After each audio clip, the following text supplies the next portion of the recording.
Alright, so in this video I'll be showing you how to execute the program in an external terminal window rather than doing it internally from within VS Code.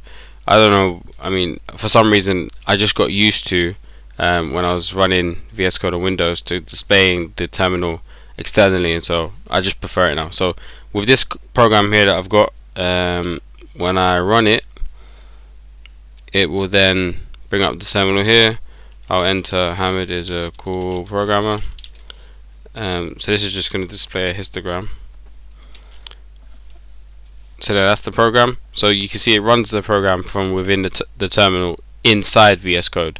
I want it to run externally, so it's super easy to do. Just close this terminal. So in your files, if you go into the VS Code folder and into launch.json, or another way to get into that is from the run debug section and then go to settings. From there you can see it says external console false. Change that to true, save it, and then run again, and then you'll see, boom, there you go, it's in the terminal. Hamid is a cool programmer, and there you go.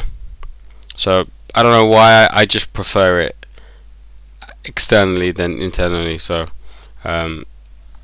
yeah, I don't know, maybe hopefully it's beneficial to somebody. At least if anyone's looking, someone could benefit from it. Cool, thanks for watching.